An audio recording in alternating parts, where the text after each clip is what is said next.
राम राम जी। सभी भाई बहनों को राम राम। मैं हूं बाबा रामदास और आप देख रहे हैं स्लो जिंदगी और बाबा की खरी खोटी। 4 दिन से आपसे बातचीत नहीं हो पाई क्योंकि 4 दिन पहले मेरी माता जी का देहांत हो गया था। काफी आयु थी, 85 साल की थी। कुछ पिछले महीनों से बिस्तर पे थी।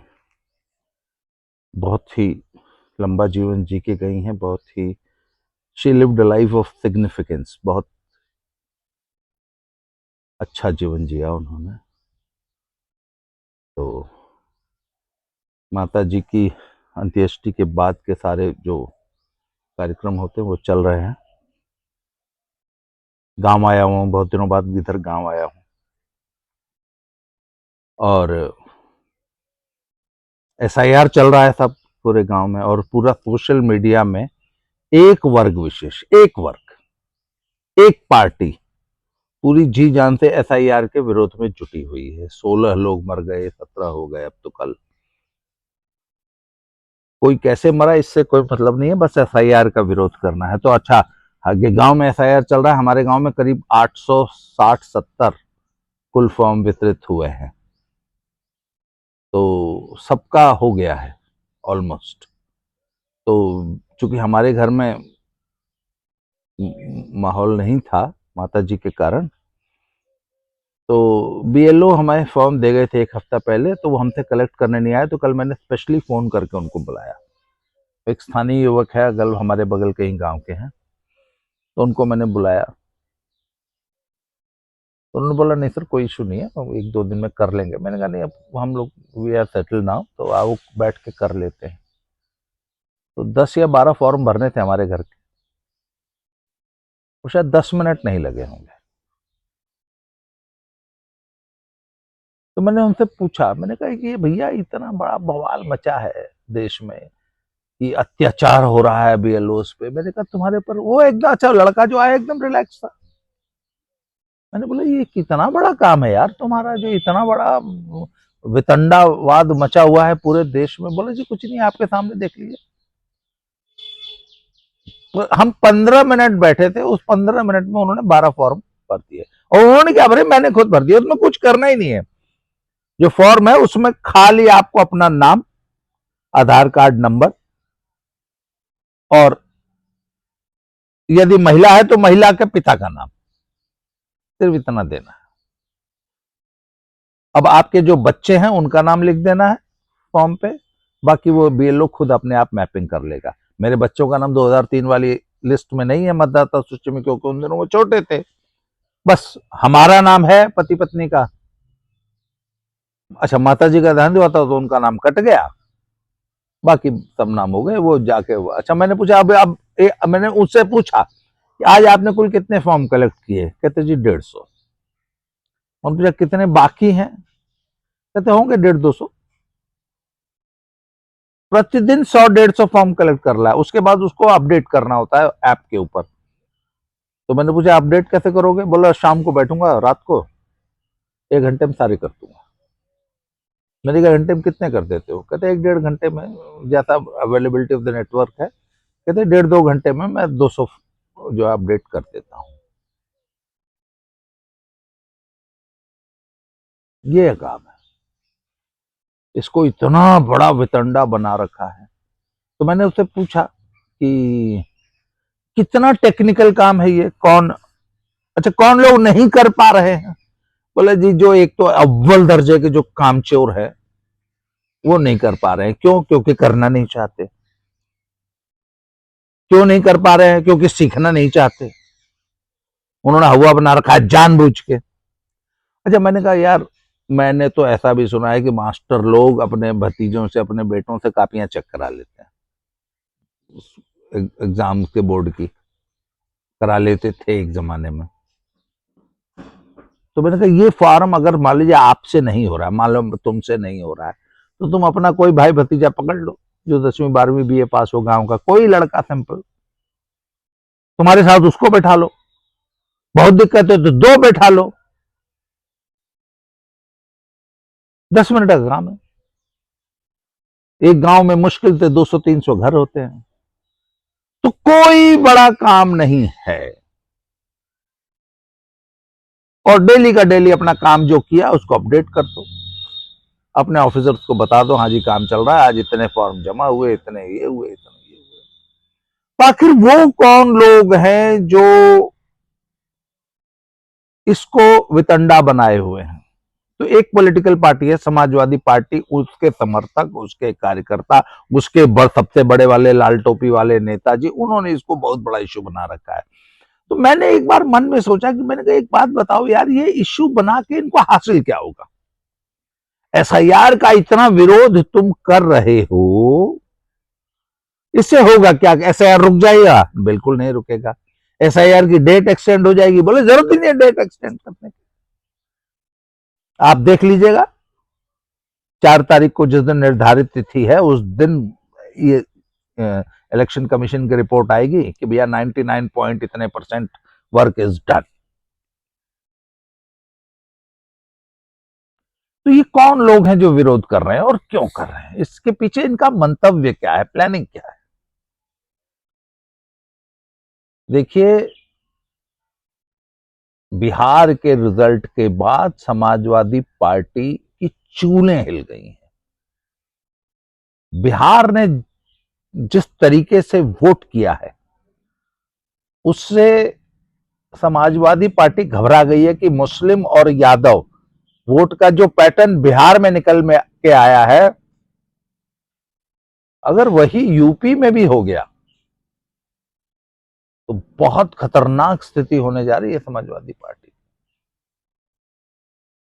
तो मैंने यहां कई लोगों से, स्थानीय लोगों से बात की, जो मेरा जो इंफॉर्मेशन गैदर करने का तरीका है, तो मुझे एक बात समझ में आया कि यहां जहां मैं रहता हूं ना, गाजीपुर, ये तो है यादवों का बहुत बड़ा गढ़। यहाँ मुस्लिम पॉपुलेशन बहुत ज्यादा नहीं है, मुश्किल से पूरी लोकसभा में होगी 1.5-2 लाख, 2.5 लाख, और लोकसभा होती है 30 लाख की। परंतु जो यादवों का जो है ये बहुत बड़ा गढ़ है। आई थिंक हिंदुस्तान का सबसे बड़ा गढ़ होगा पॉपुलेशन वाइज। और सबसे ज्यादा समर्थन भी समाजवादी पार्टी को इसी जिले से मिलता है। एक गाजीपुर, एक हमारे बगल में आजमगढ़। 10 सीट वहां है और 9 सीट यहां है। पिछले विधानसभा में क्लीन स्वीप हो गया था यहाँ।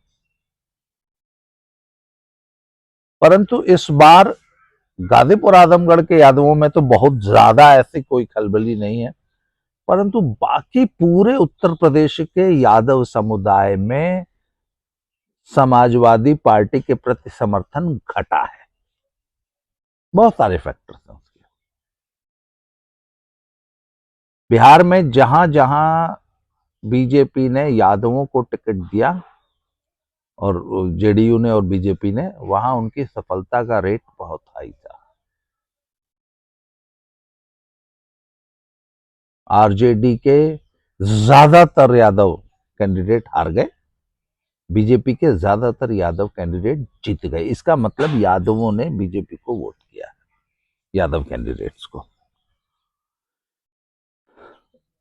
अगर ये पैटर्न यूपी में भी फॉलो हो गया तो सुपड़ा साफ हो जाएगा। तो समाजवादी पार्टी एक भूमिका अभी से बना रही है कि हार का ठेकरा किसके ऊपर फोड़ना है। अच्छा, मुझे एक बात नहीं समझ में आती कि ये मान लीजिए आप एसआईआर को दोष दे रहे हैं कि वोट चोरी की भूमिका बनाई जा रही है, एसआईआर में हमारे समर्थकों के वोट काटे जा रहे हैं। जैसा कि एक बीएलओ की डेथ के बाद उसके एक रिश्तेदार ने आरोप लगाया कि एसडीएम साहब और फलाने साहब और ढकान साहब जो है बैकवर्ड्स का वोट काटने के लिए जीजाजी पे दबाव बना रहे थे हमारे, इसलिए उन्होंने आत्महत्या कर ली। कितनी बचकाना बात है यार ये। तो मैंने भी बीएलओ से पूछा कि क्या आपके यहाँ क्या, बोले नहीं हमारे कोई प्रेशर है ही नहीं। किस किस्म का प्रेशर? कोई नहीं, बिल्कुल एकदम फेयर एसआईआर हो रहा है। तो कार्यकर्ताओं में ये एक भूमिका बनाई जा रही है कि सपा समर्थकों के वोट काटे जा रहे हैं।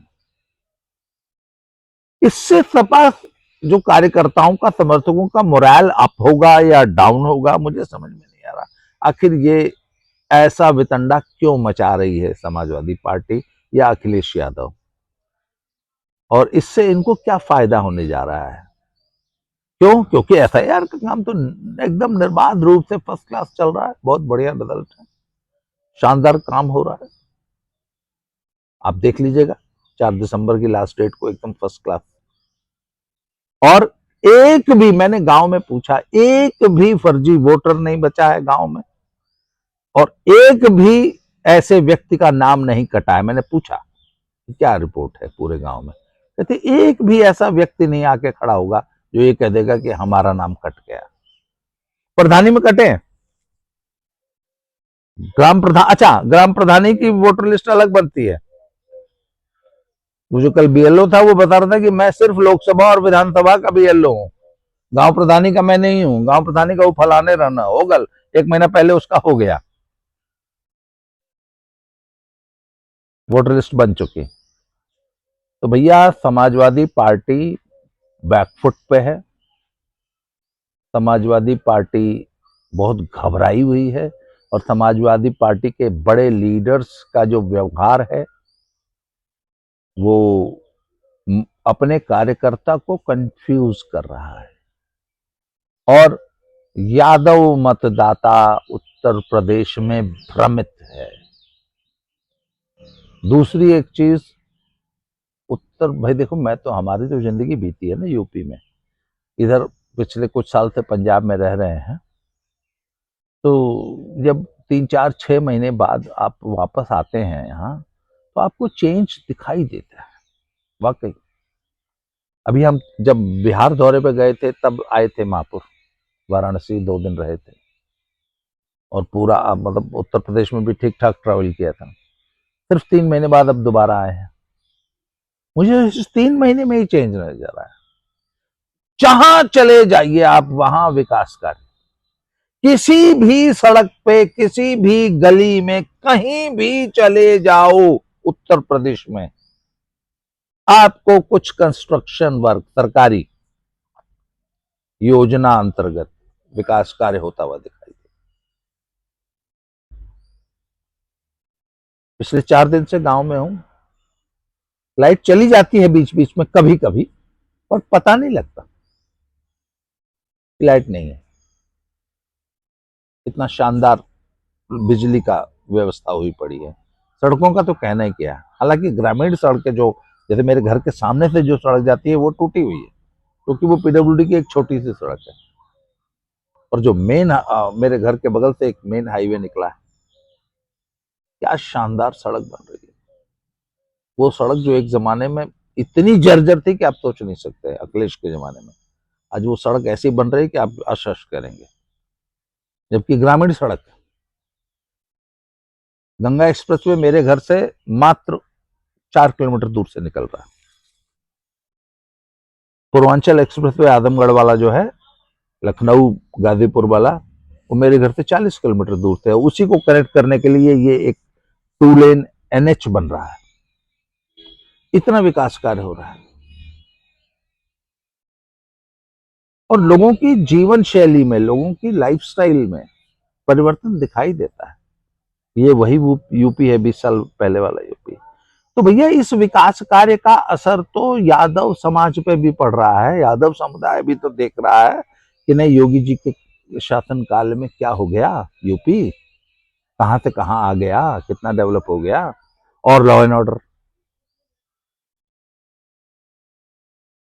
एक जमाना था आप अपने घर के बाहर अपनी घिसी हुई चप्पल, हमारे घर के बाहर गार में, घर का बरामदा उसके बाहर घिसी हुई चप्पल छोड़ दो तो 2 दिन में गायब हो जाती थी, घिसी हुई चप्पल।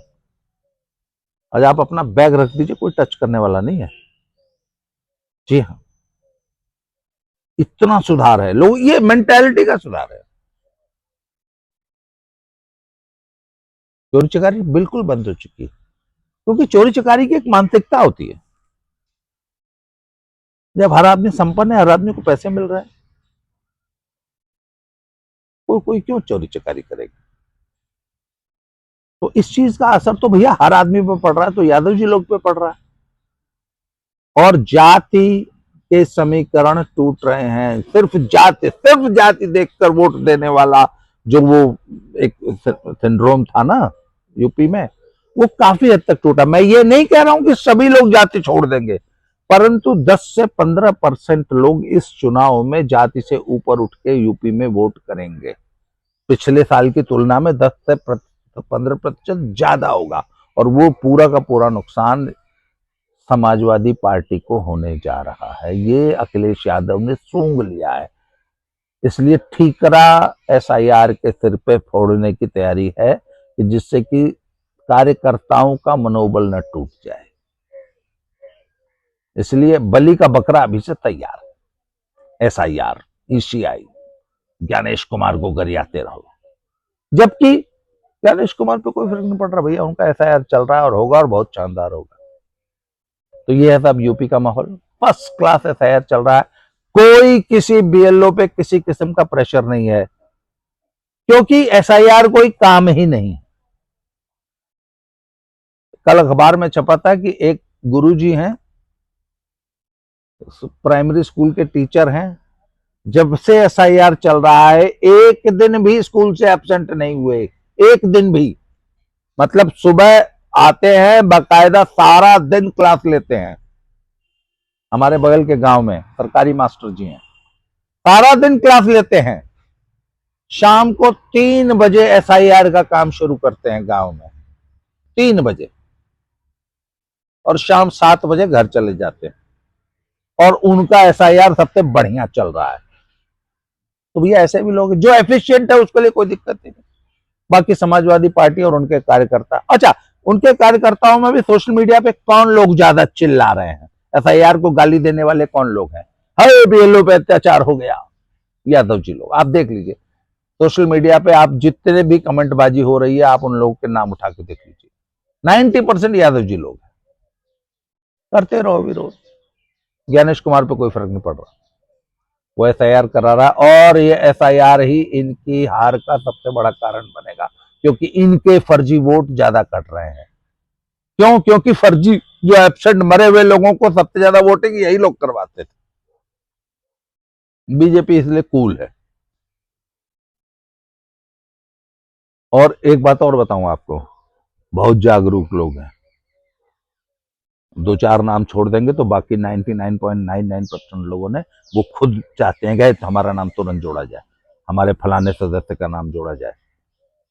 लोग प्रोएक्टिव होकर काम कर रहे हैं, इसलिए बहुत अच्छा चल रहा है। आज की चर्चा को ये समाप्त करते हैं, आगे दोबारा किसी नए टॉपिक पर फिर मुलाकात होगी। जय श्री राम, हर हर महादेव।